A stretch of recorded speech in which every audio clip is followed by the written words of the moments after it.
Hello' everyone mini ব্লগটোলৈ আপোনালোকক স্বাগতম জনাইছোঁ।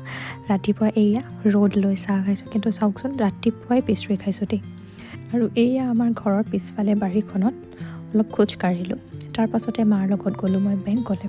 আৰু বেংকত মোৰ এয়া ভাল লগা দৃশ্যটো, ককাজনে লিখিব নোৱাৰে কাৰণে ভণ্টিজনীয়ে ধুনীয়াকৈ হেল্প কৰি দিছে।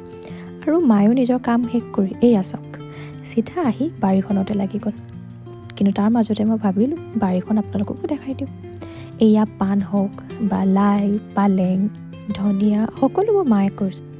কিন্তু ৰ'ব দেই, পাপাৰ নামটো নলৈকে থাকিব নোৱাৰোঁ। কিন্তু পাপা হৈছে মাৰ বেষ্ট হেল্পাৰ। সকলো কামতে ৰাতিপুৱাৰ পৰা গধূলিলৈকে সকলোতে হেল্প কৰি দিয়ে। And we no' he is the best. এয়া চাওক আমাৰ বাৰীৰ কল ইমান যে মিঠা। আৰু গধূলি সকলোৰে ভোক লগাৰ বাবে মায়ে ক'লে আজি লুচিকে খাম।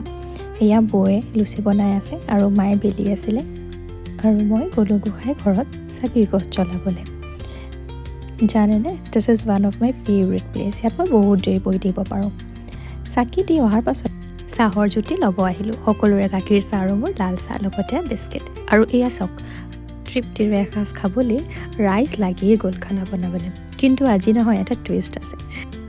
মাংসৰ কাৰণে প্ৰস্তুত কৰা দেখিছে যে, তাৰ লগত পিছে ভাত, পোলাও, জিৰা ৰাইচ বা ৰুটি নহয়, সেইটো শেষলৈহে গম পাব। আৰু হ'ব, এয়া কিন্তু কোনো টিউটৰিয়েল নহয় দেই।